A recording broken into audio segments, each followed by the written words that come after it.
Though it may be cheaper and easier to just take something once a week, some people would rather get in the habit of doing something daily, so they don't forget. So how much vitamin B12 would you have to take if you wanted to do it once a day rather than once a week? Well, using the formula we just learned, 1.5 plus 0.1 times the quantity x minus 1.5 equals 4 to 7, solve for x.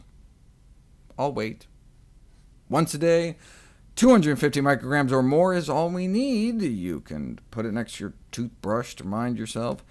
The reason we can't absorb more than about 1.5 at a time directly through our receptors is that they get filled up. But it only takes them about 4 to 6 hours to unload their cargo into the body, and then they're back in business.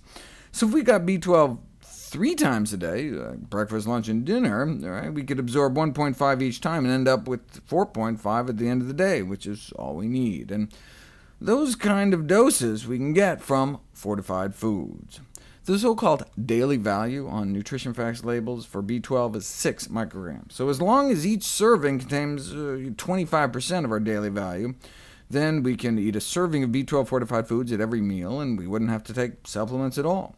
So for example, there's a vitamin B12 fortified nutritional yeast. 2 teaspoons counts as a serving, so you could sprinkle that on your meals, but that would cost a few dollars a week, as opposed to just a few pennies a week for B12 supplements.